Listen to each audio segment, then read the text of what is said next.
brillante sesión, de esta brillante charla por parte de la doctora Abela Casado. Continuamos con la última mesa redonda, centrada en la implicación del complemento en la patología glomerular.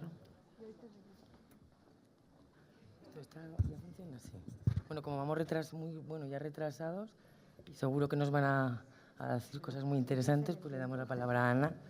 Pero ya este año dejas la veremos como ponente. Bueno, buenos días. Muchas gracias a los organizadores de esta reunión por invitarme a compartir mesa con ponentes de tan alto nivel y a todos ustedes por su presencia. Vamos a hablar de nuevas terapias para bloquear el complemento en la patología glomerular y este es el esquema de la presentación. Como no, hablaremos un poco de las funciones del sistema del complemento y cómo se activa en las distintas patologías glomerulares para, en un segundo tiempo, pasar a describir las terapias que tenemos disponibles en las distintas glomerulonefritis. El sistema del complemento, sabéis que es un sistema de proteínas que se activan en cascada y lo hacen. Tiene diferentes funciones. Una es la opsonización y fagocitosis de células y productos de desecho celulares. Otra es activar la inflamación a través de las potentes anafilotoxinas C3A y C5A. Y, por último, producir la lisis celular a través de la formación del complejo de ataque de membrana. Este sistema se activa a través de 3 vías. La vía clásica, que lo hace a través de la unión a inmunocomplejos circulantes o a inmunoglobulinas, la de las lectinas a través de unión a determinadas sustancias de la pared bacteriana y la vía alterna del complemento, que está siempre constitutivamente activa de forma espontánea. Esto hace que siempre tengamos un nivel basal de activación del complemento y para evitar que esta activación pueda hacer daño a nuestras propias células, disponemos de una serie de reguladores, tanto en fase fluida como reguladores de la membrana celular. En principio, en células que no disponen de estos reguladores, como son algunas células humanas y también las bacterias, el complemento va a ser capaz de ejercer su acción activando el complejo de ataque de membrana y lisando esas células. Pero en células nucleadas o cuando la activación del complemento no es muy intensa, podemos observar lo que se conoce como actividad sublítica del complemento, en la cual una activación moderada va a activar determinadas vías de señalización que van a ser capaces de activar la proliferación celular, alterar la motilidad de estas células, activar también el inflamasoma, la apoptosis y estimular la producción de citoquinas inflamatorias que en último grado van a dar lugar a lesión tisular que se manifestará como proteinuria y deterioro progresivo de función renal. Y este último efecto es el que nos va a interesar más a la hora de ver cómo actúa el complemento en las distintas glomerulonefritis.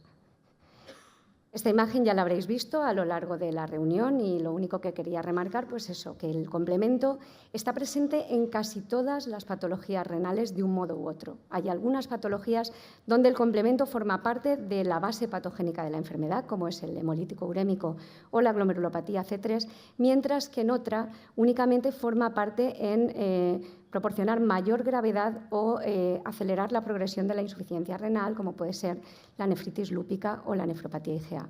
Pero lo que es importante en este sentido es que cuanto mayor es la implicación del complemento, mayor va a ser el potencial que tengamos a la hora de inhibirlo para obtener efectos terapéuticos favorables.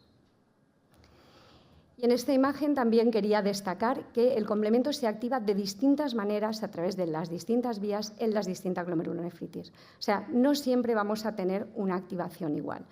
Hay algunas patologías donde se va a activar de preferencia la vía alternativa, en otras se activará la vía de las lectinas y ello dará lugar a diferentes patrones histológicos y manifestaciones clínicas que tenemos que conocer de forma muy cercana para luego, una vez que tengamos todo el arsenal terapéutico disponible que va a venir los próximos años, poder elegir cuál es el fármaco idóneo para tratar cada una de las patologías.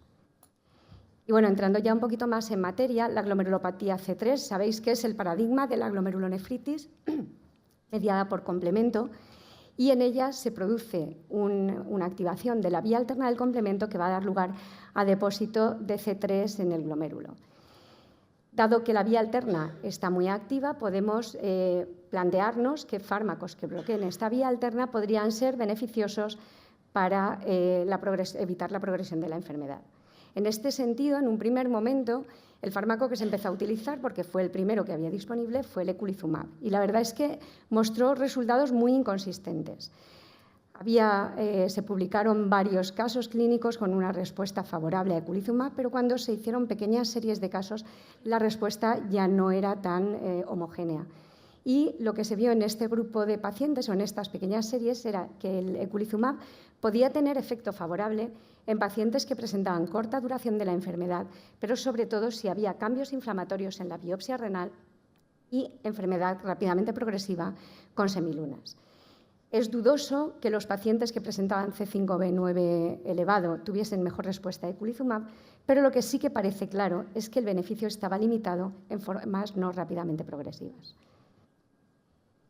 Y en este sentido, pues eso tenía cierto sentido patogénico porque estábamos bloqueando la vía terminal del complemento y la patogenia de la enfermedad está más arriba, a nivel de C3. Y para ello se han desarrollado fármacos que van a bloquear a este nivel. Uno de ellos es el iptacopan, es un bloqueante del factor B que va a inhibir la producción de la convertasa de la vía alterna del complemento. Y a este fármaco se realizó un ensayo clínico en fase 2 en pacientes con glomerulopatía C3 y se observó que se producía una reducción de proteinuria en los pacientes tratados de alrededor de un 40%, con una disminución y en algunos pacientes incluso desaparición de los depósitos de C3. Ello animó a que se llevase a cabo el ensayo fase 3, que es el que veis aquí, el APIER, que los resultados son muy recientes, y consistía en que los pacientes se sometían al screening y luego se randomizaban uno a uno a recibir iptacopan 200 miligramos vía oral 2 veces al día o placebo. Durante un periodo inicial doble ciego de 6 meses, al final de los 6 meses se realizaba un análisis primario y posteriormente los pacientes que recibían placebo se cambiaban a iptacopan de manera que todos los pacientes al final del ensayo recibían el fármaco durante 6 meses adicionales. El endpoint primario del estudio, perdonad que no veo, era la reducción de la tasa de proteinuria a los 12 meses y se analizaba también como endpoint secundario el alcanzar un endpoint renal compuesto de reducción mayor del 50% de la proteinuria con estabilización del filtrado glomerular. Los resultados son los que podéis ver aquí en la imagen. Bueno, no puedo señalar, pero en la primera gráfica se muestra la reducción de la proteinuria claramente significativa, diferencias significativas en los pacientes tratados con iptacopan frente a los tratados con placebo, pero que cuando se hacía el switch de los pacientes con placebo a iptacopan, estos pacientes empezaban a experimentar reducción de la proteinuria de manera que al final del ensayo clínico no había diferencias significativas entre ambos grupos. En la segunda imagen, lo único que vemos diferente de la primera es la rapidez de acción del fármaco, ya que se observaba una reducción significativa de proteinuria con iptacopan ya a los 14 días de inicio de tratamiento.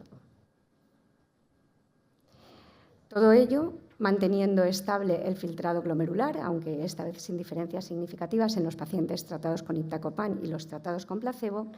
Y en cuanto al endpoint renal compuesto, observamos que los pacientes tratados con iptacopan conseguían mayor porcentaje alcanzar este endpoint renal compuesto.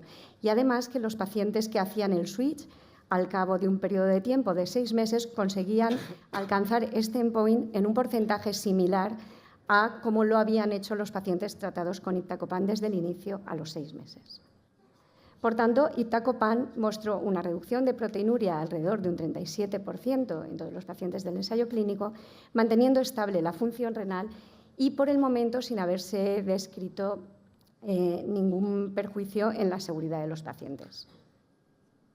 Este fármaco también se ha tratado en glomerulonefritis membranoproliferativa por inmunocomplejos, ya que sabemos que cada vez hay más solapamiento entre estas dos entidades. No tenemos claro cuál es la diferencia y está claro también que el complemento está implicado en la patogenia de la membranoproliferativa con inmunocomplejos. Tendremos que esperar todavía a ver los resultados de este ensayo clínico. Otro de los fármacos disponibles es el pegcetacoplan, que es un inhibidor directo de C3 y en este ensayo clínico, que sigue un esquema muy parecido al ensayo de iptacopan, 6 meses de doble ciego para cambiar luego a todos los pacientes tratados con el fármaco 6 meses adicionales, se observó que los pacientes a los 6 meses de tratamiento presentaban una reducción de proteinuria de un 68%. Y además, en los pacientes que se sometían a una segunda biopsia renal, se observaba una disminución de los depósitos de C3 en la biopsia. Este es uno de los ejemplos, pero lo que es más importante, el 71% de los pacientes tratados presentaban una desaparición completa de los depósitos de C3. Otro ensayo que se ha realizado con pegcetacoplan es el Nobel, que es en pacientes con recurrencia post-trasplante, y lo que observaban en este caso una reducción de la proteinuria en los tratados con pegcetacoplan frente a los tratados con placebo, y se observaba una reducción en los depósitos de C3 y en el índice de actividad histológica de los pacientes tratados. Vamos ahora al otro espectro del sistema del complemento, al otro lado, y vamos un poco más abajo, a la vía casi terminal del complemento, y se ha ensayado otro de los fármacos, que es Avacopan. Avacopan es un inhibidor del receptor de C5A y tiene, sobre todo, se han descrito potentes efectos antiinflamatorios. Pues bien, en pacientes con glomerulopatía C3 se llevó a cabo un ensayo clínico que incluía 88 pacientes, y lo que se observaba en el análisis interino a los 6 meses de tratamiento, cómo Avacopan conseguía reducir la proteinuria y mejorar la función renal, pero estos resultados no se confirmaron al final del estudio. Del mismo modo, se analizó el score de actividad histológica y no se observó diferencias significativas entre los pacientes tratados con Avacopan frente a placebo. Por tanto, a 60 semanas no había diferencias en el endpoint primario, que eran cambios histológicos, ni tampoco en la proteinuria o en el índice de cronicidad. De la glomerulopatía IgA ya se ha hablado ampliamente acerca de la patogenia en esta reunión, por tanto no voy a entrar, pero sí que están activas la vía alterna y la vía de las lectinas. Por tanto, parecen dianas terapéuticas atractivas para intentar ver si conseguimos mejorar el pronóstico de estos pacientes. Y uno de los fármacos es el narsoplimab, que es un inhibidor de MASP3 que actúa sobre la vía de las lectinas, tiene un mecanismo de acción muy atractivo y en un ensayo inicial en fase 2 sí que se observó una reducción importante de proteinurias en los pocos pacientes que estaban incluidos. Pero desafortunadamente, cuando se realizó el ensayo en fase 3, tuvo que ser discontinuado prematuramente porque no se observó diferencias en la proteinuria entre narsoplimab y placebo. Otro de los fármacos es el cemdisiran, que es una pequeña molécula que inhibe la síntesis hepática de C5 y en este caso, sí que se observaba una reducción de proteinuria de un 40% aproximadamente en los pacientes contratados con cemdisiran respecto a placebo. Y volvemos otra vez al iptacopan, que va a ser uno de los grandes protagonistas de la sesión. Iptacopan en la nefropatía IgA. Después de unos resultados favorables en el ensayo fase 2, se animaron a hacer el ensayo fase 3, incluía 250 pacientes por cada rama, iptacopan frente a placebo, y se llevó a cabo un análisis interino cuando 125 pacientes de cada grupo habían alcanzado los 9 meses de tratamiento. Lo que se observó en este ensayo es que iptacopan conseguía reducir la proteinuria respecto a placebo un 38%. Sin un aumento en la tasa de eventos adversos. El Avacopan también se ha aprobado en la nefropatía IgA, un ensayo piloto con 7 pacientes, y se observaba que conseguía reducir la proteinuria y conseguía también reducir la presencia de moléculas inflamatorias en el riñón que volvían otra vez a normalizarse una vez finalizado el tratamiento. Hay que esperar a ver si se realizan ensayos fase 3 con Avacopan y podemos ver el resultado. Otros bloqueantes del complemento en la nefropatía IgA que se están ensayando pues son el ravulizumab, vermicopan, danicopan. De momento se ha caído el ensayo, pero bueno, no os quiero meter más rollo con esto porque ya veremos los resultados en los próximos años. En la nefropatía membranosa el complemento también tiene importancia. Desde hace mucho tiempo se conoce la implicación de la vía alternativa del complemento y también se sabe que está implicada la vía de las lectinas, pensando que la activación de la vía clásica se correspondía con los pacientes que tenían nefropatía membranosa primaria. Por tanto, no la había se activaba la clásica en los pacientes con membranosa secundaria y, por tanto, no había activación en la membranosa primaria, pero recientemente un estudio publicado por Seifert, que analizaba 39 pacientes con membranosa primaria antiplar positivo, observaban una activación de la vía clásica del complemento en un 75% de los pacientes, con lo que es posible que la activación de la vía alterna sea secundaria a la activación de las otras dos vías. No hay fármacos de momento en ensayo clínico porque se intentó iptacopan en la nefropatía membranosa, pero el ensayo tuvo que suspenderse por falta de eficacia. Y con narsoplimab también se empezó un ensayo clínico en 2019 del que no se ha publicado ningún resultado, por tanto, probablemente no vayamos a saber nada más a este respecto. Y la última patología que quería comentar es la focalis segmentaria. Clásicamente pensábamos que el complemento estaba ahí, aparecía en las biopsias renales porque se quedaba atrapado en las zonas de esclerosis. Pero cada vez más tenemos disponibles evidencias sobre que el complemento tiene un papel patogénico, ya que C3 y C4 se asocian con mayor refractariedad al tratamiento, peor supervivencia renal.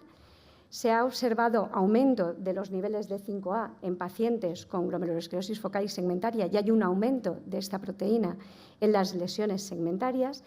Y el receptor de C5A está sobreexpresado en podocitos y células epiteliales de pacientes con glomerulosclerosis focalis segmentaria, correlacionando con el porcentaje de glomerulosclerosis con los niveles de creatinina y con la presencia de síndrome nefrótico refractario. En este sentido, hay un elegante trabajo publicado muy recientemente de un grupo chino que analiza qué ocurre en animales de experimentación a los que se les induce una focal por adriamicina. Y lo que observan es que cuando se empleaban bloqueantes del receptor de C5A, estos animales con focalis segmentaria presentaban una reducción de proteinuria, una mejora de función renal y mejoraba también la expresión histológica. Por tanto, abre la puerta a un potencial empleo de estos fármacos en pacientes con focalis segmentaria. Todos estos fármacos y todas las revisiones, los ensayos clínicos que están ya disponibles y lo que viene en marcha, pues me ha llevado a hacer una serie de reflexiones. Y es que, en primer lugar, la organización del complemento es jerárquica. Y, por tanto, si hacemos una inhibición muy proximal, esta inhibición va a ser mucho más completa. Eso puede hacer que sea más efectiva, pero al mismo tiempo favorecer la aparición de más efectos adversos, sobre todo infecciosos. Aunque es cierto que, de momento, no tenemos evidencia que apoye esta hipótesis, ya que en el ensayo clínico, los ensayos de pegcetacoplan, que inhibe directamente C3, no se ha visto un aumento del riesgo infeccioso. Disponemos de alternativas, no tenemos que bloquear completamente a todos los pacientes. Podemos bloquear C5, preservando las funciones efectoras de C3. Podemos ir también a bloquear determinadas partículas de la vía alterna del complemento, partículas de C3 y de C5, como son C3A y su receptor o C5A y su receptor, de manera que mantengamos intactas las funciones del resto del sistema del complemento y también se puede intentar una inhibición muy proximal de la vía de las lectinas o de la vía clásica o también de algunas proteínas específicas de la vía alterna como factor D o factor B. Pero lo que sí que es cierto es que probablemente la duración del bloqueo de C3, cuanto más prolongada sea, nos va a obligar a prestar más atención a la aparición de efectos adversos infecciosos. Por último, es muy importante tener en cuenta que en niños, sobre todo cuanto más pequeños sean, el riesgo infeccioso asociado al bloqueo proximal puede ser mayor que en adolescentes o en adultos, ya que la inmunidad depende mucho de la inmunidad innata mientras se va desarrollando la inmunidad adaptativa. Y, por tanto, debemos aprender a balancear muy bien el beneficio-riesgo en estos pacientes y considerar si conviene realizar un bloqueo permanente del complemento o, en determinados casos, podemos aceptar utilizar un bloqueo intermitente, si el bloqueo debe ser más proximal o debe ser un bloqueo más selectivo, siempre teniendo en cuenta la patogenia de la enfermedad, la gravedad de la misma, la edad de los pacientes, la actividad inmunológica y, sobre todo, el estatus inmunológico del paciente independientemente de la enfermedad. Bueno, esto es un poco el resumen de toda la charla, no lo voy a repetir porque os lo dejo aquí para que lo leáis. Pero lo que sí que me gustaría destacar es que no están todos los que son. Hay muchos más bloqueantes del complemento que se están desarrollando para tratar diferentes glomerulopatías y en los próximos 5 o 7 años nos vamos a encontrar realmente con un arsenal terapéutico impresionante que vamos a tener que aprender a manejar de la mejor manera posible porque nos encontramos en un contexto en el que tenemos que contribuir también a la sostenibilidad del sistema sanitario y estos fármacos son extraordinariamente caros, por tanto no los podemos utilizar de una forma irreflexiva y por las buenas. Así que esto es todo lo que os quería decir.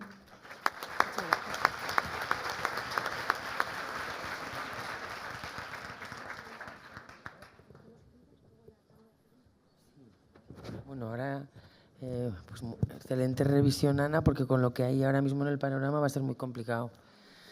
Bueno, ahora vamos retrasados todos, así que Miquel Blasco, de Barcelona, que ya va a formar parte oficial de esta reunión, nos va a contar actualizaciones o buenas técnicas sobre cómo medir todo esto. Adelante. Muchísimas gracias por la introducción, gracias por la oportunidad de hablar un ratito con todos ustedes y gracias públicas por la nominación como vocal. Espero estar a la altura y ayudaros en todo lo que necesitéis y contribuir a este grupo que es excepcional. Yo creo que la doctora Ávila lo ha presentado excelente. Yo cuando hablo de complemento a las estudiantes siempre les planteo la analogía con tenéis un ejército desde hace miles de años en vuestro organismo que os ayuda a luchar contra infecciones, que os protege, que tiene unas funciones muy determinadas, pero que necesita de unos generales que funcionen bien. Cuando estos generales están borrachos o líderes mundiales que tenemos ahora que parece que hayan caído en una marmita que les hace tomar decisiones erróneas, pues este sistema tan efectivo nos acaba agrediendo y produce gran cantidad de enfermedades. A nivel sistémico, muchas de ellas afectan diferentes órganos y, evidentemente, el riñón no es una excepción. Y yo creo que la doctora Ávila lo ha presentado muy bien. Tenemos dos enfermedades renales paradigmáticas donde el complemento realmente es el protagonista de la película en cuanto a la fisiopatología. La primera es hemolítico urémico atípico y aquí lo que es importante insistir, y nos lo dice mucho el doctor Rodríguez de Córdoba, en qué producen las variantes patogénicas, los anticuerpos antifactor H o cuando no encontramos nada. Producen en todos los pacientes con hemolítico urémico lo mismo y es una disregulación de la vía alternativa, pero es importante saber que la disregulación pasa sobre las superficies celulares y por tanto el protagonista es la vía alternativa, pero en especial la fase terminal, la fase lítica, probablemente C5A generando inflamación, pero sobre todo el complejo de ataque de membrana. Mientras que en otra enfermedad prototípica de la participación del complemento y también de la vía alternativa, en la C3, esta disregulación es más en fase fluida y por tanto vamos a tener todas las fases efectoras activadas, vamos a poder tener agresión por las anafilotoxinas, por el C3b y sus fracciones, por la propia convertasa y en algunos casos, lo que desconocemos, si también la fase terminal puede jugar un papel, pero probablemente no tan protagonista como en hemolítico urémico atípico. En la reunión de CADIGO, en las controversias de complemento de 2017 en Barcelona, prácticamente hablamos monográficamente de estas dos entidades. Como nos ha explicado muy bien la doctora Ávila, en la última reunión en Florencia tenemos ya un abanico muy amplio donde sabemos que el complemento participa en muchas otras enfermedades renales y probablemente a diferente nivel y, por tanto, intentar caracterizar qué problema, qué disregulación, a qué nivel tiene mi paciente con la patología X va a ser muy relevante a la hora de tomar decisiones desde el punto de vista del manejo. Por tanto, si yo tuviera que hacer una carta a los Reyes Magos de intentar buscar biomarcadores en estas entidades, pues diría, bueno, en algunas entidades me gustaría que este biomarcador me ayude a hacer un diagnóstico inclusivo y hablaremos de ello. En otras, monitorizar la actividad. No es lo mismo el debut que quizá al cabo de unos meses después de haber iniciado diferentes estrategias terapéuticas. Predecir cómo le va a ir. Y yo creo que aquí ya tenemos cosas. Por ejemplo, el estudio genético o los anticuerpos antifactor H en hemolítico urémico atípico. Sabemos que determinadas variantes, si yo suspendo el tratamiento, tienen más riesgo de recurrir. O si yo voy a trasplantar al paciente, tienen más riesgo de recurrencia y de impacto sobre la supervivencia del injerto. Por tanto, quizá decido seleccionar muy bien qué tipo de donante, que no haya mucha isquemia de reperfusión o en algunos casos por el riesgo elevado utilizar incluso actitudes profilácticas. Y evidentemente, si es posible, pues que además esos biomarcadores sigan mejorando el conocimiento fisiopatológico de las diferentes entidades. Y os hablaba del diagnóstico inclusivo porque en hemolítico urémico atípico seguimos como en las guías que hicimos en 2013 y las últimas de 2015. No tenemos ningún biomarcador que frente a una microangiopatía trombótica nos diga con total certeza que es un hemolítico urémico atípico. Tenemos que hacer un proceso largo y a veces complicado de diagnóstico diferencial. Y a veces tenemos dudas y a veces tenemos discusiones con otros compañeros que si nos dicen que es por la infección y se ponen duros, pues no tenemos ningún argumento más allá de si empezamos un tratamiento, revertimos la situación o no. Por tanto, lanzar el guante de actualizar estas guías con los nuevos conocimientos, pero sobre todo en la búsqueda de biomarcadores. Y luego nos lo ha explicado fantástico la doctora Ávila, es que vamos a tener un arsenal, y nos lo decía también el doctor Gutiérrez ayer, que vamos a tener que poner un poquito de orden y vamos a intentar, si podemos, conocer mejor las entidades, intentar caracterizarlas para decidir qué fármaco, cuándo utilizarlo, si debe ser en combinación, cuándo puedo suspenderlo. ¿Qué técnicas tenemos? Estas son tablas adaptadas de esas controversias de complemento. Pues lo que más tenemos en la mayor parte de hospitales es la cuantificación de determinadas proteínas, especialmente C3, C4 y algunas pruebas como CH50.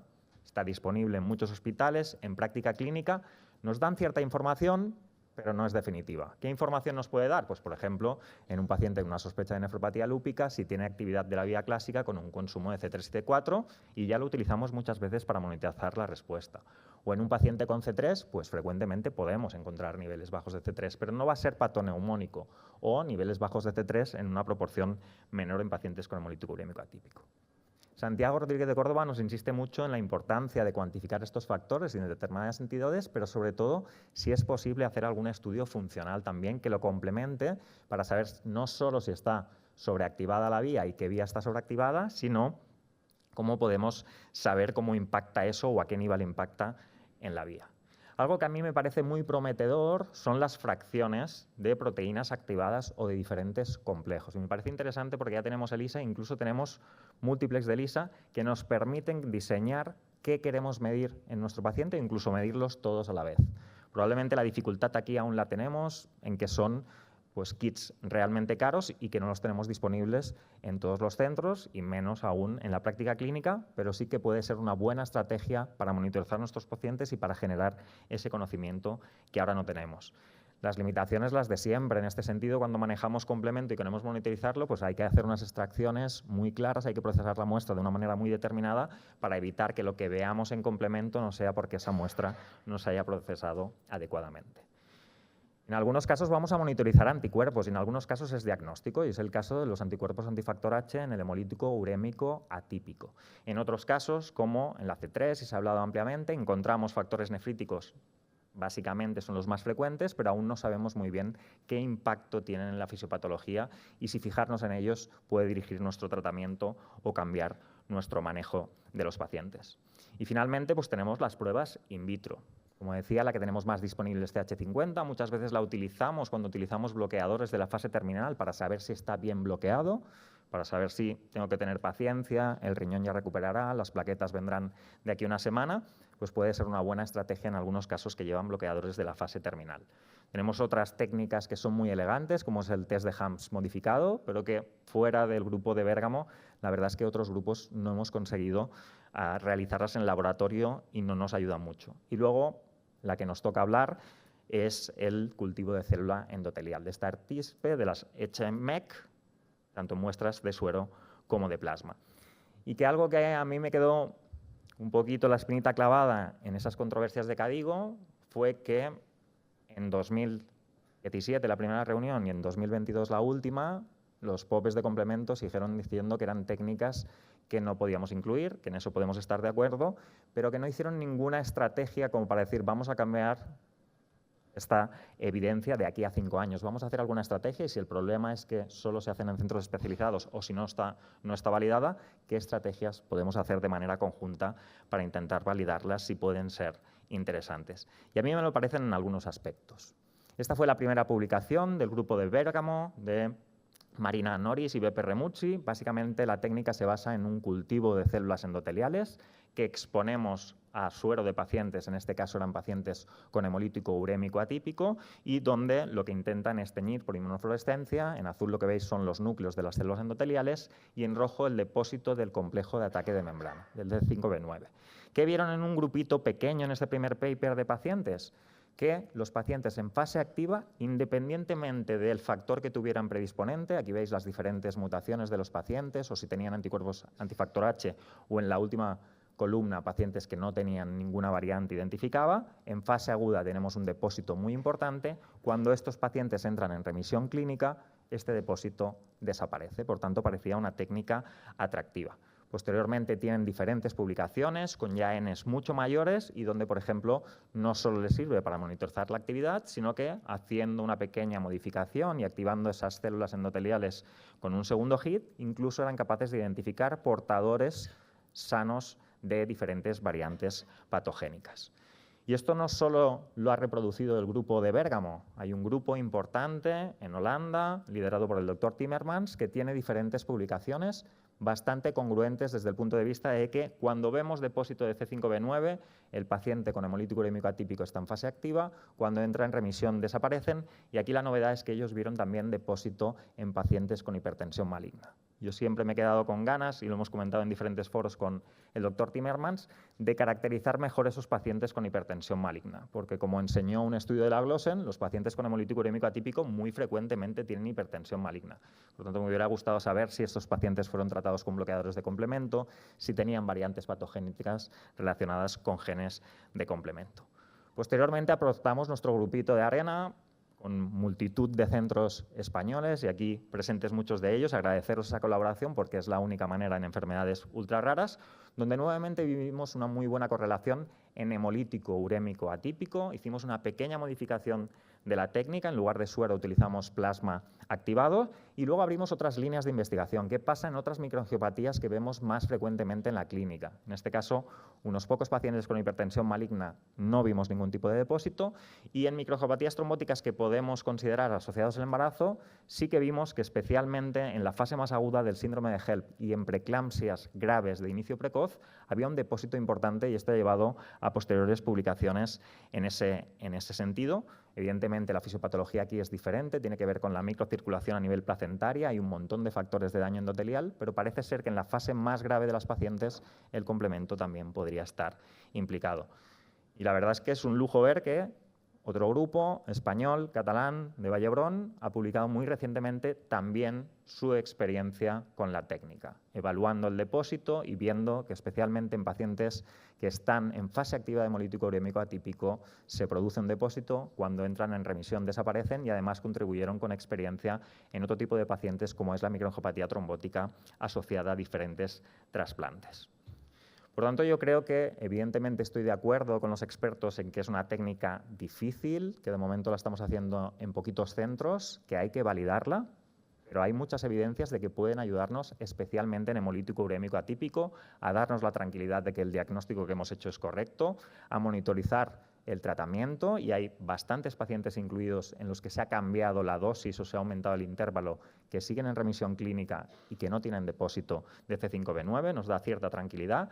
También algunos casos donde se para el tratamiento, recurre y volvemos a ver ese depósito, y donde quizá tenemos que generar más evidencias son en las secundarias, que a mí me atraen muchísimo porque son las que más vemos a nivel asistencial. Aquí la dificultad es decir a qué proceso realmente es secundario, porque muchos pacientes, y pongo el ejemplo del trasplante de médula ósea, es el tratamiento de acondicionamiento, ha sido el tacrolimus, ha sido la infección por CMV, con lo cual hacer grupos individuales y sacar conclusiones muchas veces es difícil en estas MATs secundarias. Este editorial que hicieron estoy de acuerdo y ahí sí que no me voy a mover. De momento tenemos el limitante de los laboratorios experimentados. Es una técnica que lleva tiempo, es decir, si tenemos a todo el equipo de laboratorio en marcha, mínimo necesitamos 3 días y a veces nosotros queremos una respuesta mucho más rápida y de momento, como dicen las CADIGO, no están validadas. Una estrategia para validarla fue la que intentó el grupo de Timmermans. Hizo un ensayo clínico para intentar de manera prospectiva evaluar si este depósito en pacientes con hemolítico urémico atípico y otras microangiopatías les ayudaba a tomar decisiones y si eso cambiaba el pronóstico. Desgraciadamente, la última vez que lo comentamos con él, de momento han cerrado el estudio y me gustaría pues hablarlo más y ver qué problemas tuvieron para ver si nosotros pues podemos contribuir y ayudar, intentar validar la técnica.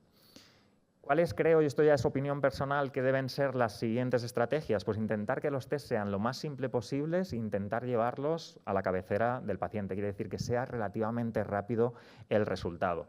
Me encantaría que hiciéramos una iniciativa conjunta para intentar validar este tipo de técnicas. Ahora, como mínimo, somos 2 centros en España, a ver si alguien más se suma y, sobre todo, tener muestras de manera prospectiva y decidir muy bien la estrategia para validarlo.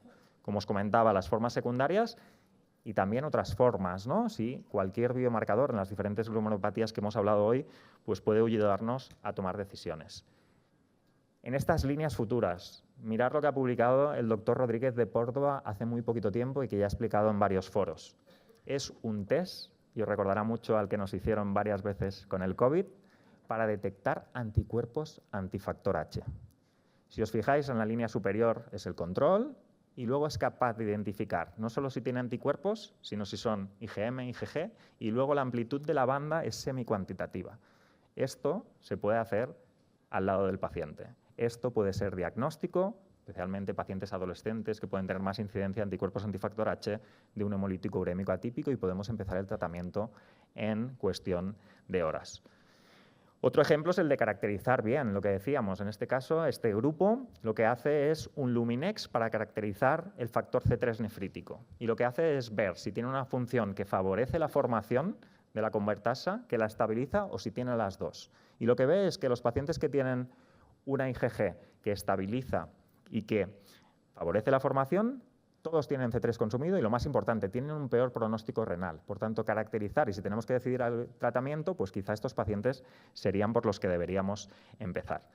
Y simplemente para acabar, enseñaros 2 líneas de investigación que estamos siguiendo ahora en el Hospital Clínic, Laboratorio de Hemostasia, y a la cabeza la doctora Elena Guillén.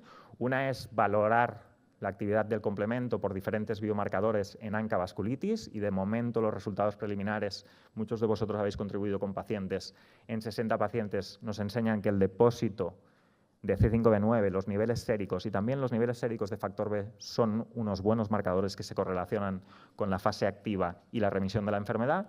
Y otro más reciente en trasplante de BO incompatibles. Un trasplante, como sabéis, las primeras semanas sufre un mecanismo de acomodación con las isoglutininas, y que en algunos casos, cuando la cosa va mal, acabamos utilizando eculizumab o ravulizumab porque creemos que la fase terminal del complemento está implicada. Pues aquí, con 15 pacientes, de momento lo que vemos es que en esas 2 primeras semanas, especialmente los pacientes con títulos más altos de isoglutininas, tienen un mayor depósito de C5b9 cuando lo comparamos con controles de trasplante de donante vivo de grupo sanguíneo compatible.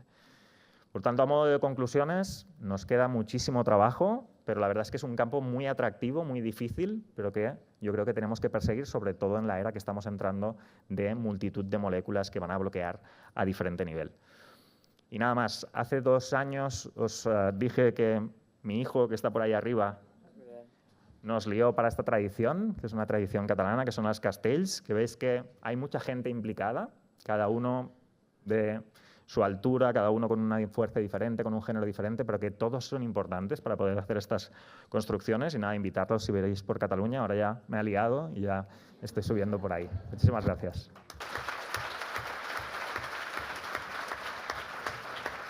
Muchas gracias al doctor Blasco por hacer tan amigable este tema tan complicado y por ajustarse al tiempo. Seguimos con el doctor Carles Saus del Hospital Son Espases, que tiene el privilegio de cerrar esta mesa y de ser la última ponencia científica, y que después de habernos dejado impactados, anonadados e impresionados con ese caso tan bonito y precioso,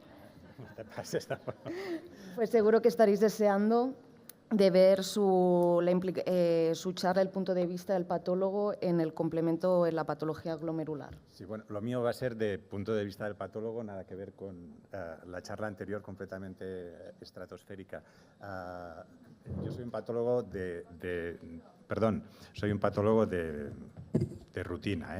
Entonces, ya habéis visto que el complemento está de moda, cada vez hay más fármacos que pueden actuar en más puntos distintos de las distintas vías del complemento, y que hay una serie de enfermedades en donde el rol es principal, que ya se ha hablado aquí sobradamente, y otras en que hay un rol secundario, en el que evidentemente cada vez más la industria tiene interés en que se siga explorando por si puede haber posible utilización de alguno de los nuevos fármacos, ¿no? En la diabetes, por ejemplo, no me voy a meter mucho en ello, voy a ir a lo que normalmente más controlamos los patólogos, lo que más nos preocupa porque muchas veces no es tan fácil el diagnóstico, que son de entrada las glomerulopatías C3, que serían el depósito denso, y las glomerulonefritis C3, que básicamente se basan en el patrón mesangiocapilar, que como sabéis está definido por esta hipercelularidad mesangial con las dobles membranas. Esto sería lo básico. Cuando tenemos este patrón y no hay depósitos ni de C3 ni inmunocomplejos, podemos pensar en una microangiopatía trombótica, pero si hay inmunocomplejos de C3, hablamos de patrón mesangiocapilar. Y para entender el patrón mesangiocapilar nos vamos a fijar en un área mesangial periférica, como esta de aquí, en la que vemos unos endotelios con el núcleo protruyendo la luz que descansan sobre una membrana basal. Por fuera están los podocitos y en medio están las células mesangiales, que cuando tienen depósitos se multiplican. Cuando hay depósitos subendoteliales, la membrana basal tiende a remodelarse y a hacer una neomembrana más finita por debajo. Esta es la doble membrana. Las células mesangiales tienden a meterse en medio de las dos membranas, y esto es la interposición mesangial, y a esto le llamamos patrón mesangiocapilar tipo 1, que puede tener de base varias enfermedades. En cambio, el tipo 3 es cuando sobre este patrón le añadimos, como si fuese una membranosa, depósitos subepiteliales, que las espículas, que es la manera que tiene un poco de reaccionar la membrana basal de cara a la vertiente subepitelial. Esto puede ser que solo tenga C3 o que tenga C3 inmunoglobulinas, y ahí dividimos las dos categorías, ¿no? El tipo 2, en cambio, lo que vemos son depósitos que básicamente se sitúan en el espesor de la membrana basal, que tienen una forma de cinta como muy homogénea. Todo esto más o menos ya lo sabemos todos, es un poco para introducir. Y además suelen haber depósitos globulares en el mesangio. El patrón del tipo 2 siempre solo tiene C3 y le llamamos también enfermedad por depósitos densos, que tiene patrón de inmunofluorescencia, patrón de parafina, patrón de inmunofluorescencia y patrón de microscopía electrónica, que es el característico. Cuando tenemos un patrón mesangiocapilar tipo 1 o 3 o tipo 2, si tiene solo C3 y es tipo 1 o 3, le llamamos glomerulonefritis C3, a la otra le llamamos depósitos densos, y ambas nos forman las glomerulopatías C3. Y si además tenemos inmunoglobulinas, entonces estamos hablando de una glomerulonefritis de patrón mesangiocapilar tipo 1 o 3. El problema es que las glomerulopatías C3 no solo van a tener un patrón mesangiocapilar, sino que pueden tener patrón proliferativo endocapilar idéntico de una postinfecciosa, o puede tener un patrón mesangioproliferativo, o puede tener un patrón incluso con semilunas. Y entonces cualquier glomerulopatía en que solo hay C3 o que hay un C3 predominante, y de esto hablaré un poco más, el predominante es dos valores de intensidad superior a otras, que esto es algo que a veces puede ser difícil de interpretar, le llamamos glomerulonefritis C3 y la diferenciamos de los depósitos densos, que es otra variante de la glomerulopatía C3. Esto es importante. ¿Por qué? Pues porque cuando hacemos los patólogos uno de estos diagnósticos, vosotros tenéis que ir a buscar cuál es la causa subyacente, ya sea una alteración genética en la vía alternativa del complemento, una enfermedad que esté produciendo anticuerpos que estén alterando, que estén dirigidos contra alguno de los factores de la vía alternativa del complemento, o si es un paciente de más de 50 años, una gamapatía monoclonal, porque ya se sabe hace bastantes años que en este grupo de pacientes de base puede haber una gamapatía monoclonal. ¿Qué es lo que lía un poco la cosa? Para mí, últimamente, que dentro de las alteraciones de la vía alternativa del complemento se está metiendo ahora, porque se ha visto que también algunos enfermos que tienen glomerulonefritis por inmunocomplejos, con el patrón que sea, cuando no encontramos una causa que justifique esta glomerulonefritis por inmunocomplejo, es decir, cuando hemos descartado todas las causas, digamos, secundarias y la clasificamos con idiopática, como se ha dicho previamente, significa sencillamente que no sabemos cuál es la causa, no es una categoría, sencillamente hay que seguir buscando, pero sí se ha visto que en este grupo de pacientes un porcentaje muy elevado tiene alteraciones, ya sean genéticas, ya sean adquiridas en la vía alternativa del complemento, y por lo tanto, estos grupos de pacientes pueden ser susceptibles de un tratamiento también con inhibidores del complemento, y por eso es importante ahora remeterlos ahí, con lo cual chirría un poco cuando hablamos de nuevas clasificaciones de la mesangiocapilar, ¿no? a lo que yo quería hacer hincapié un poco en esta charla es los problemas que tenemos muchas veces los patólogos para hacer este tipo de diagnósticos. El primer problema es que no tengamos un buen material para inmunofluorescencia directa, que es básico, o una mala interpretación de la inmunofluorescencia directa. O que no tengamos material para microscopía electrónica, que es básico para diferenciar depósitos densos de glomerulonefritis C3. Y luego el C3 es positivo, es seguro, puede ser atrapamiento, está bien la técnica, como os he dicho antes, está bien la preanalítica, las dos órdenes de intensidad. ¿Dos órdenes respecto a qué? ¿Respecto a 3 cruces o respecto a 4 cruces? El caso que presentaron nuestras compañeras de Argentina lo valoraban en 4 cruces. 2 órdenes de intensidad a veces, bueno, pues es subjetivo, francamente para mi gusto es subjetivo. Luego hay que tener en cuenta que a veces los depósitos de inmunocomplejos pueden estar ocultos, hay que tener siempre inmunofluorescencia en parafina, esto yo creo que ya lo tenemos casi todos, o si no lo deberíamos tener. Esto es una membranosa antes y después del tratamiento con Pronasa, veis que es muy, muy efectivo. Lo que quería resaltar es esto, ¿no? Esta es la misma biopsia con el mismo, una IgA, hecha la foto de 2 maneras. Una con una preparación escaneada, con nuestro nuevo sistema que tenemos ahora de escáner de preparaciones de inmunofluorescencia, que todavía no lo tenemos bien pillado el truquillo de cuál es la intensidad que le tenemos que dar. Y la otra hecha con mi móvil. Fijaos que es completamente distinto. Entonces, cuando interpretamos sobre todo una fotografía de una inmunofluorescencia directa, hay que ser muy cauto. Y no hay que dejarse engañar y hay que buscar, como veremos luego en un caso, algún truco adicional que nos pueda hacer matizar lo que nos está pareciendo. El diagnóstico entre depósitos densos y glomerulonefritis C3 lo vamos a hacer por microscopía electrónica. Este artículo a mí me gustó mucho cuando lo leí porque te da un poco los criterios. Teóricamente, las glomerulopatías T3, los depósitos son un poco menos electrondensos de los depósitos de inmunocomplejos. En mi experiencia, la verdad es que yo esto no lo tengo demasiado claro, pero tampoco tengo la experiencia de esta gente, evidentemente. Las glomerulonefritis T3 pueden ser muy variables, los depósitos, igual que es variable la histología, los depósitos pueden estar prácticamente en cualquier sitio. Y los depósitos densos tienen el típico depósito en ristra de chorizo, ¿no? En cinta. Pero muchas veces nos encontramos, primero, que un paciente puede tener primero un patrón de glomerulonefritis T3 y en una biopsia subsecuente un patrón de depósitos densos y además, incluso a veces en la misma biopsia dudamos si tenemos un patrón u otro. Este año pasado ha salido este artículo de los de la Mayo que puede ayudar en este sentido, que han visto, bueno, haciendo espectrometría de masas, que el depósitos densos tiene apolipoproteína E, que se puede hacer una inmunohistoquímica para detectarlo, que iría más a favor en caso de que sea positivo de un depósitos densos. Pero el problema principal para los patólogos y bueno, para los clínicos que tienen un patólogo que no les sabe decir lo que está viviendo es si tenemos una glomerulonefritis postinfecciosa o tenemos una glomerulonefritis C3. Y esto muchas veces es irresoluble.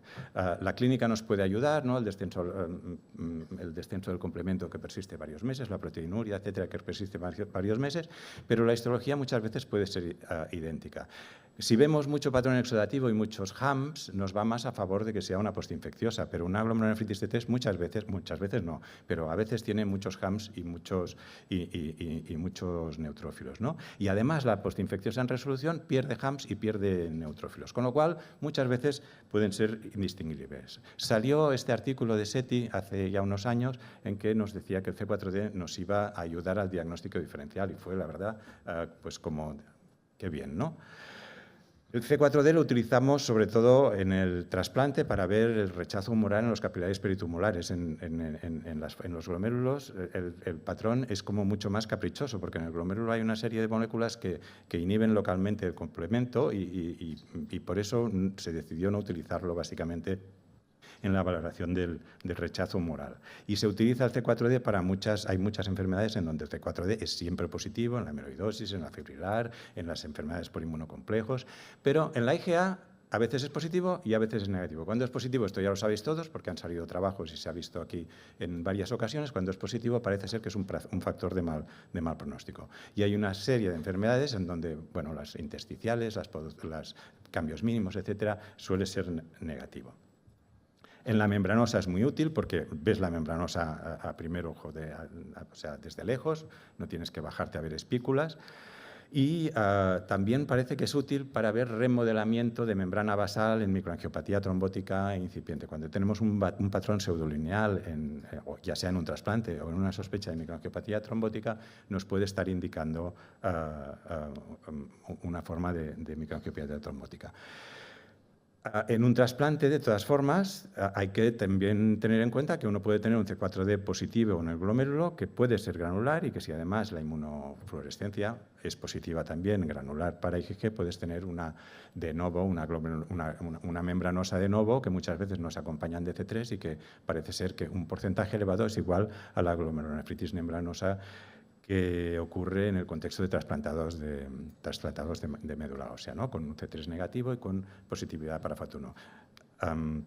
Otra cosa que solo voy a mencionar es la glomerulopatía C4, que se describió también hace unos años, en que, bueno, son casos en que el electrónico es calcado de una glomerulonefritis o una enfermedad por depósitos densos, pero el C3 es negativo y solo es positivo el C4d.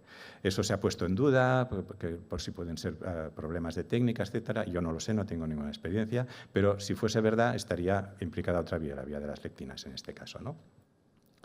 Volviendo al diagnóstico diferencial de la postinfecciosa con la glomerulonefritis C3, en el artículo de SETI de hace unos años nos decía que el C4d negativo o casi negativo iba muy a favor de una glomerulonefritis C3, mientras que la mitad de las glomerulonefritis postinfecciosas o algo más de la mitad eran un positivo intenso con C4d. Y esto, bueno, en principio nos iba a ayudar mucho, ¿no? En el esquema de su artículo, que esto ya se ha dicho otras veces, pues bueno, si tenemos C3 solo y el C1q y el C4d es negativo, vamos a pensar una alteración en la vía alternativa.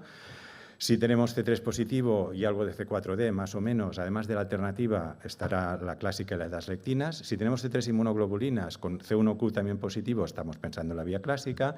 Y si tenemos C3 inmunoglobulinas con C4d, pero sin C1q, estamos pensando en las lectinas y cada una de las enfermedades con las que va cada una de estas vías, ¿no? Pero, bueno, luego han salido otros artículos en donde, bueno, esto no es tan útil. El C4d negativo trazas, en este caso, solo era en el 64% de las glomerulonefritis C3 y casi nunca, un 20% solo en los depósitos densos. Y, bueno, ahora os pongo un par de casos de cómo se maneja un patólogo general en estas situaciones, ¿no? Esta es una mujer de 74 años, fallo renal, complemento bajo, sospecha de vasculitis en este caso, un patrón de proliferativa endocapilar con neutrófilos intracapilares, un C3 intenso solo en el glomérulo con el resto de marcadores negativos, inmunofluorescencia directa en parafina negativos y un C4d en principio negativos. Bueno, aquí el electrónico teníamos depósitos subendoteriales y mesangiales de IgG con algún depósito, yo creo, esto que pongo ahí tiene un poco de forma de joroba, aunque está un poco desleído, ¿no? Aquí yo esta la sacaría o la saqué de glomerulonefritis exudativa con depósitos exclusivos de C3, probable glomerulonefritis C3. El estudio posterior no demostró ninguna alteración ni congénita ni nada que hiciese pensar en una C3 y se quedaría con una posible postinfecciosa en resolución para mí ahora y en este momento.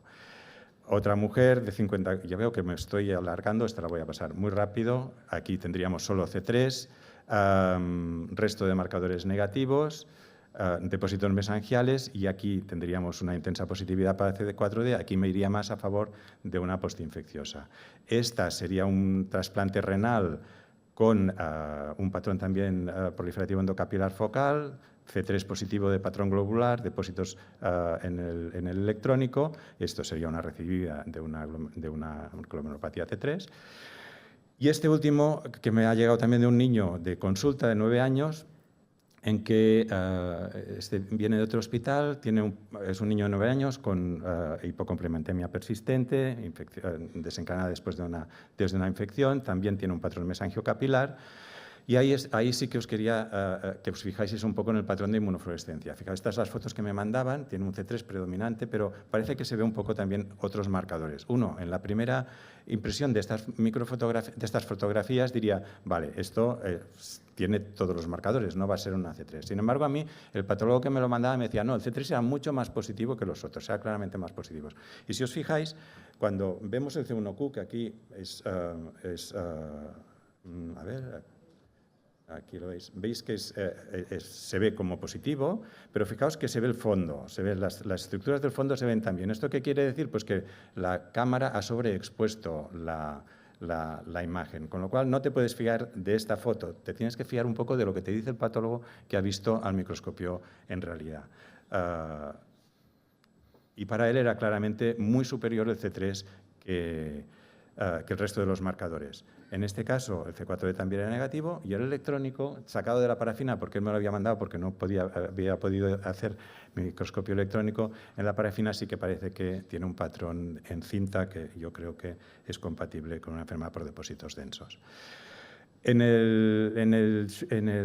las microangiopatías trombóticas a veces puede ser difícil encontrar lesiones diagnósticas.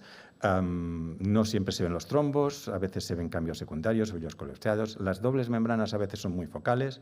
El aspecto floculento del microscopio electrónico no siempre está en todas las asas capilares y a veces lo que busca el clínico es la valoración fiable de la actividad de la respuesta al eculizumab. Para eso salió un artículo de Cintia Magro hace unos años que hacía biopsias de pieles con C5b9, que vio que se correlacionaba bastante bien con la respuesta al eculizumab.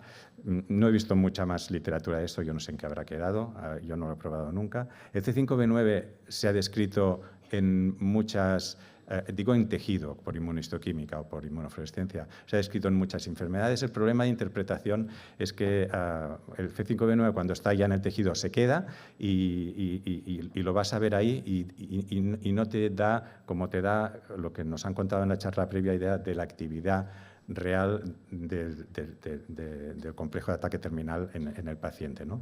Lo vamos a ver en la microangiopatía trombótica, pero va a ser difícil de distinguirlo del C5b9 que vemos que ya se ha acumulado por otras alteraciones previas. Aquí vemos una diabética, las de inmunofluorescencia me las dio Pablo Cannata, las de inmunohistoquímica son mías, veis que los glomérulos expresados tienen mucha mayor positividad. Bueno, esto ya os lo han dicho, se marca mucho mejor en suero y por el sistema ex vivo, pero puede ser, y ya acabo, interesante verlo con un patrón membranoso también en la glomerulopatía membranosa, en la glomerulonefritis membranosa, tanto por inmunofluorescencia como por inmunohistoquímica, que es como lo hago yo, porque una membranosa con patrón granular subepitelial de positividad por C5b9 parece ser que tiene, como dice este artículo, peor pronóstico. Y nada, y acabo. Conclusión es la que queráis sacar vosotros. Mi conclusión es que un informe de una biopsia renal no es una máquina de hacer informes, son informes que requieren tiempo, dedicación, correlación con el clínico. Cuanta más anatomía patológica sepa un nefrólogo, mejor saldrán los informes de anatomía patológica y mejor podrá interpretar los posibles errores o malas interpretaciones que tenga el patólogo. Cuanto más clínica sepa un patólogo, mejor podrá interpretar sus biopsias renales y estas sesiones para mí son el foro perfecto para que aprendamos todos unos de otros. Ya, con esto acabo.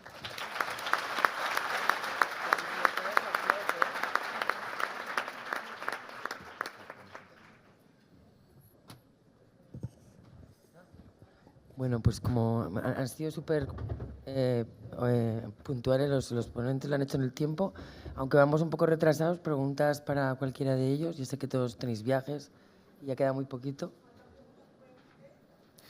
Empieza y no te vuelvas loca, Virginia. No, la primera pregunta para Carles, si verdaderamente con todo lo que nos viene de fármacos y sabemos que el C5b9 persiste mucho tiempo dentro de la biopsia renal, si deberíamos de hacer diferentes fragmentos de C3 para ver el momento de activación del complemento, si deberíamos de hacer los diferentes fragmentos de activación de C3 y qué posibilidades tenemos de disponer de ello. Yo creo que esto llegará, pero por ahora a nivel histológico no sé si Carmen nos puede ayudar un poco más. Yo creo que no hay, por lo que he leído, no se puede hacer por ahora de rutina. Para ahora estamos en manos de Miquel y de la gente que hace lo que dice Miquel para esto, yo creo. Virginia, si quieres te puedo, contestar un poco. Nosotros llevamos utilizando, cuando pedimos el 5.9, lo pedimos hace 10 años, lo teníamos en fluorescencia, ahora nos lo han cambiado y nos lo estamos montando en parafina. Y la verdad es que lo pedimos justo cuando salió todo esto, la fiebre de eculizumab, y me pedían los clínicos si un poco lo que estaba haciendo Miquel, si se puede hacer, si podemos hacerlo igual en tejidos, si la tinción de C5b9 de alguna manera podía o bien seleccionar pacientes candidatos a tratamiento con bloqueadores de C5, o bien monitorizar un poco pues, la actividad. Como no encontraba mucho, lo que hicimos fue teñir. Durante 10 años he estado teñiendo todas las biopsias de todas las patologías con C5b9. He ido leyendo a lo largo de los años, viendo a ver si encuentro algo, y la verdad es que todo lo que encontraba publicado pues no había nada convincente mucho, pues que efectivamente no es fiable. Y lo más fiable de lo que yo encontré lo vi en una publicación, un Kidney International, creo que es de enero del 86, de Nicole Ingley, que habla un poco sobre la tinción de C5b9. Y hablan efectivamente de que el C5b9, me preguntaba ahora justo Juan Mosquera lo mismo, el C4d permanece muy covalentemente unido al tejido durante mucho tiempo, el C5b9 incluso más. Lo que comentaba Nicole Ingley es que parece ser que el C5b9 se queda atrapado en membranas basales tubulares que actúan como una especie de cloacas del complemento. No significa que haya activación, pero significa que hubo activación. Puede que se hace mucho tiempo y en mi experiencia no valdría a no ser que tú tengas, o sea, per se no vale. Pero si tú tienes otras tinciones que te indican que hay actividad, o bueno, o lo puedes correlacionar con la óptica y saber que no estamos viendo áreas de depósito inespecífico, porque el 5b9 también marca áreas de esclerosis, podrías llegar a la conclusión de que efectivamente eso es actividad, pero per se es muy complicado. Por eso me refiero a los diferentes fragmentos de C3. Si no, tendría alguna utilidad de saber en qué momento se activa el complemento y eso, si con inmunistoquímica, Sí. sería posible. No te sé contestar.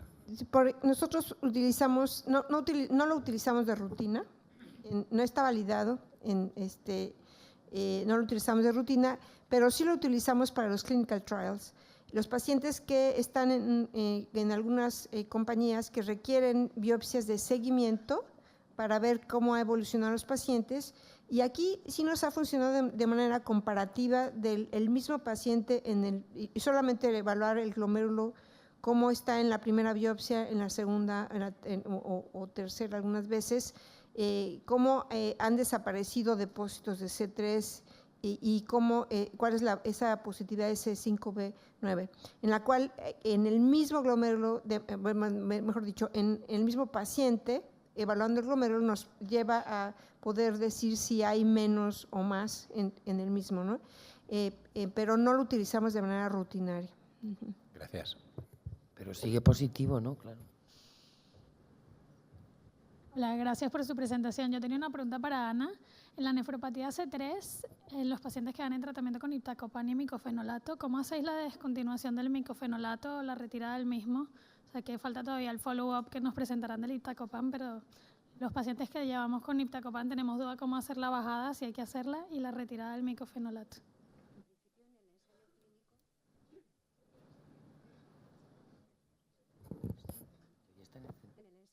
En principio, los pacientes que llevaban micofenolato al inicio se continuaban después. Entonces, yo sí que me parece razonable en los pacientes que han mostrado una respuesta intentar retirar otra inmunosupresión y me imagino que tenemos que aprender eso una vez que empecemos a utilizar estos fármacos de forma un poco más seguida en vida real.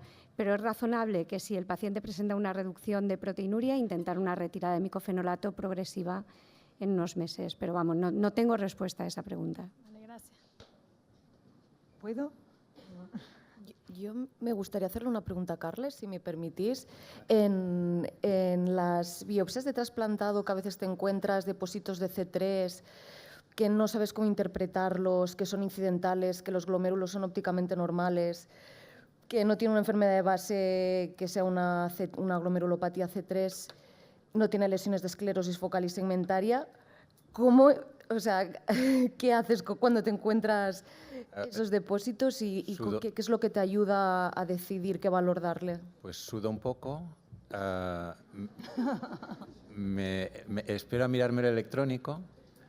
Hago muchas veces un informe provisional. Si no veo nada que me llame la atención en el electrónico especialmente, si la historia clínica no me dice nada de una glomerulopatía previa, pues lo pongo en el descriptivo y suelo poner y lo interpreto como inespecífico. Lo interpreto siempre, y esto siempre lo digo, los informes de anatomía patológica no son un documento notarial. Es algo que tú, en un determinado momento, con unos determinados conocimientos, sepas más o menos, con una determinada técnica, haces una interpretación de lo que tienes y das una opinión. Es una opinión en este momento que tiene que ayudar al clínico a tomar una serie de decisiones. Pero esto, a lo mejor dentro de 3 meses, tienes otra información. Quiero decir, lo que vemos yo creo que hay que ponerlo en el informe, aunque no lo sepas interpretar. No decir, como no sé lo que es, me olvido. Tú lo pones que no lo sabes interpretar y a lo mejor dentro de X tiempo sale alguien y dice, no, si es que esto es típico de esta enfermedad. Y luego a veces llegas a... Bueno, No, yo ya he hecho una. No, completando un poco, yo creo que además depende mucho de la intensidad y depende también del estado del glomérulo que estás valorando. también. Entonces, es muy importante hacer la hematoxilina, aunque tenga el artefacto de congelación, para poder ver qué es lo que está depositando. Y recordar que también los glomérulos trasplantados tienen isquemia no infrecuentemente. Entonces, son atrapamientos inespecíficos que traen por la calle de la amargura, pero que hay que interpretarlo en todo el contexto. Sí, pero ella se refiere a esos depósitos granulares, no los del atrapamiento, que son como amorfos. No, pero a veces son granulares, ¿eh? A veces son granulares en glomérulos isquémicos, que no es infrecuente. Yo a veces lo que hago es repetir la inmunofluorescencia, ¿eh? Porque...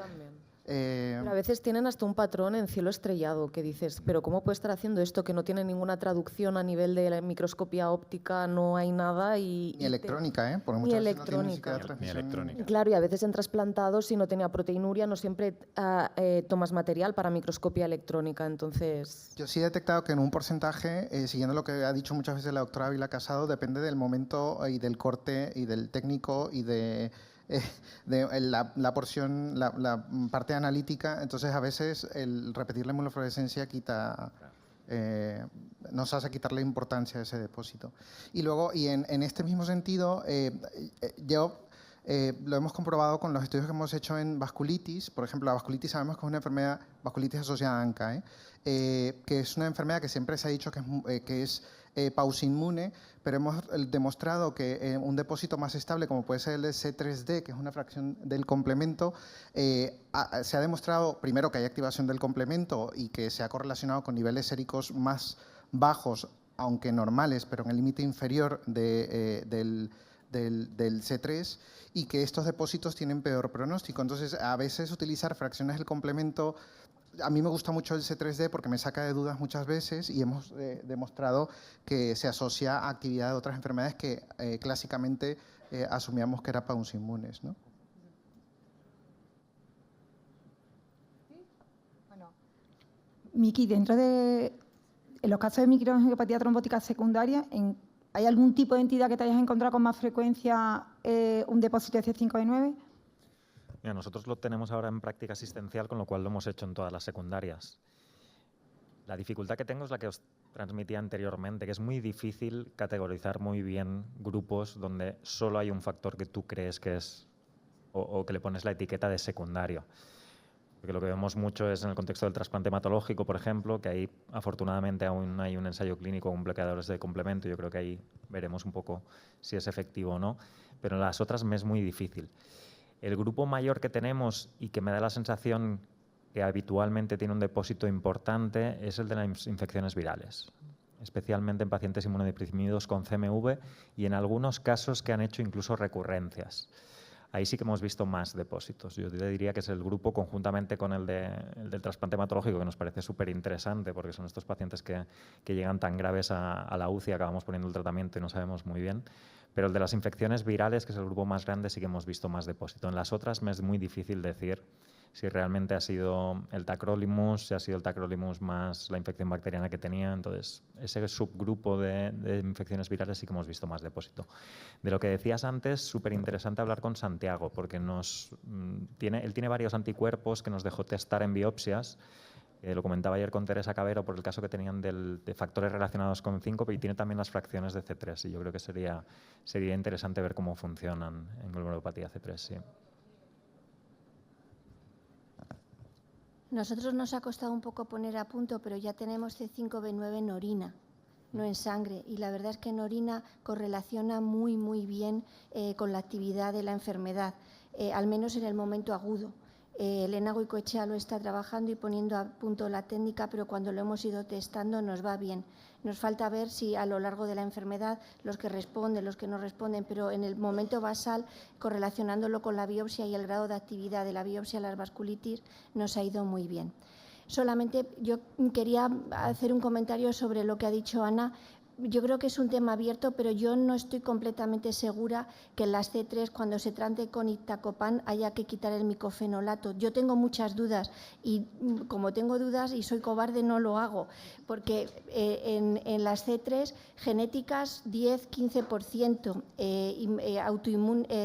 gamapatías monoclonales otro poquito, pero queda ahí un grupo muy, muy importante que son por anticuerpos, antifactor H menos anti-C3 nefrit factor. Quiero decir que si solo tratamos con iptacopan, estamos tratando el depósito, que por supuesto es parte del daño, pero tenemos que pensar que hay un anticuerpo haciendo daño y que algún tratamiento inmunosupresor en esos casos deberíamos mantener, micofenolato o algún otro. Con lo cual, yo tengo muchas dudas y, como digo, como soy cobarde, lo mantengo. De forma tan taxativa no me atrevo a decir hay que quitarlo siempre. No, yo no digo que haya que quitarlo, digo que habrá que ver, pero es posible. Con el iptacopan tú estás bloqueando también la formación, aunque sea de origen por autoanticuerpos, bloqueas la formación, o sea, el depósito de C3. Lo que tendremos que aprender probablemente será a combinar en unos momentos dados, en otro momento a reducir uno de los tratamientos, en otro momento a quitar, a pasar temporadas con poco tratamiento o incluso en algunos pacientes hasta retirar completamente, porque hemos visto también en pacientes que tienen alteraciones incluso genéticas que pasan temporadas extensísimas sin presentar ninguna actividad en la enfermedad. Entonces, a veces estás tratando pacientes años y años y años durante periodos que igual no lo requerirían. Pero claro, lo fundamental para esto es tener marcadores. Si no disponemos de marcadores, y eso a mí me parece alucinante que estemos tratando a pacientes con unos fármacos que llevan un desarrollo tremendo detrás, que son carísimos, cuestan una barbaridad y que no tengamos nada que nos diga cuándo lo debemos utilizar, si podemos retirar el tratamiento, si no. O sea, es que unos fármacos tremendos, detrás, cómo utilizarlos, estamos todavía con una medicina del siglo XX. Buenos días. Aquí. Mi pregunta es con respecto a la inmunofluorescencia directa. Bueno, yo quiero decir primero que me voy más tranquila sabiendo que todos tenemos como el reto de interpretar a veces la inmunofluorescencia directa y no solamente nos pasa que tengamos algunas las dudas. A veces en condiciones óptimas de conservación, de incubación de la inmunofluorescencia directa, los datos son cuestionables y se han hecho de la forma más objetiva posible. Y cuando tienes la sospecha clínica muy alta de tener una glomerulonefritis por inmunocomplejos y es negativa la inmunofluorescencia, quisiera saber si el tratamiento que ha recibido inmunosupresor previamente el paciente tiene que ver con esa falta de expresión de anticuerpos, de depósitos, perdón. Pues es una pregunta que me he hecho muchas veces. Cuando me dicen que están esperando un lupus y yo lo veo negativo, yo no puedo diagnosticar un lupus. Realmente no lo sé. Si lo sabéis alguno, os agradecería la respuesta. Yo no lo sé. Algunos factores que podrían condicionar que en la microscopía electrónica vemos electrodensos y en la fluorescencia no los estamos viendo, son, por ejemplo, cuando hay muchos cambios de remodelación, membranosas, por ejemplo, antiguas, que están parcialmente aclarados, eso no es una buena palabra en español, pero que no hay depósitos activos, podemos encontrar, por ejemplo, pacientes lúpicos, clase 6, pacientes tratados. Es por esto muy difícil encasillar a los lúpicos después de tratamiento, en qué clase van, porque los depósitos están ya parcialmente no activos, y en estos casos la fluorescencia puede ser negativa, sin embargo con la electrónica estamos viendo que existen ahí, ¿no? Sí. Sí, mi idea también es un poco lo de siempre. Cuando veo un caso que no me cuadra, siempre me las miro siempre, el electrónico. Y con el electrónico, la verdad es que te da pues una información más que yo francamente creo que hay que mirar toda. Bueno, ya sé que esto es un poco así, pero yo, desde mi experiencia, yo creo que vale la pena mirarse todas las biopsias al electrónico. Que en España no tengamos electrónicos en todos los hospitales, pues es problema de España, pero no tendría que ser un problema de los nefrólogos y los patólogos. Quiero decir, es un problema de organización. Yo creo que una biopsia renal está mejor estudiada si todas las herramientas disponibles las creo que puedes esta utilizar. reunión de este año, yo con compañeros lo he comentado, de los casos que se han presentado de cada servicio y de las mesas que se han hecho, y lo que nos ha dado cuenta la doctora con tanto... tener el electrónico en muchas patologías que hasta ahora decíamos, bueno, solo hace falta para pues los cambios mínimos, ¿no? Y luego en la glomerulopatía del trasplante y en algunas, y entonces no hace falta. Se está viendo en esta reunión de este año, se ha visto que el electrónico aporta muchísimo y que muchas cosas que no tenemos ni idea, si no las tenemos en el electrónico no las vamos a ver. A mí, desde mi inseguridad de patólogo ahí periférico, el ver el electrónico, cuando hay casos como este, que no me acaba de cuadrar la inmunofluorescencia, pues me da un plus de decir, bueno, vale, no los veo en la inmunofluorescencia, pero tampoco los veo en el electrónico, pues entonces te quedas un poco más tranquilo. Y la verdad es que muchas veces en el electrónico veo cosas que no he visto en la inmunofluorescencia o en la parafina y me la vuelvo a mirar y veo lo que no he visto previamente, porque muchas veces a los patólogos nos pasa que a la primera mirada no ves todo. Y cuando te lo vuelves a mirar ves cosas que no has visto previamente. Pero para eso es muy importante concienciar a nuestros jefes de servicios el tiempo que consume mirar la electrónica y que nuestras biopsias, como decía el otro día Pablo, 20 biopsias nuestras son 500, y si le añades el electrónico con el tiempo que consume y la dificultad, tienen que estar concienciados nuestros para podernos dedicar y hacer una buena práctica.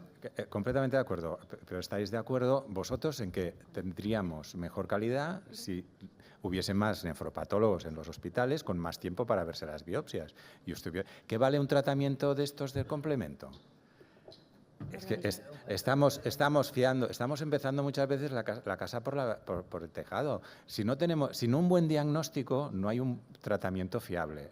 Hay que empezar por un diagnóstico fiable. Entonces, bueno, aquí estamos ya filosofando, pero yo creo que es evidente que el problema no es que haya que no hacer electrónico a todas las biopsias. El problema es que, tal como lo tenemos organizado, estamos priorizando otras cosas. Bueno, pues no sé si vais a hablar, Gemma, o decir algo ya. Pues ya, muchas gracias a todos por habernos invitado y nos vemos en el próximo año. Y a nuestra invitada nos ha enseñado mucho.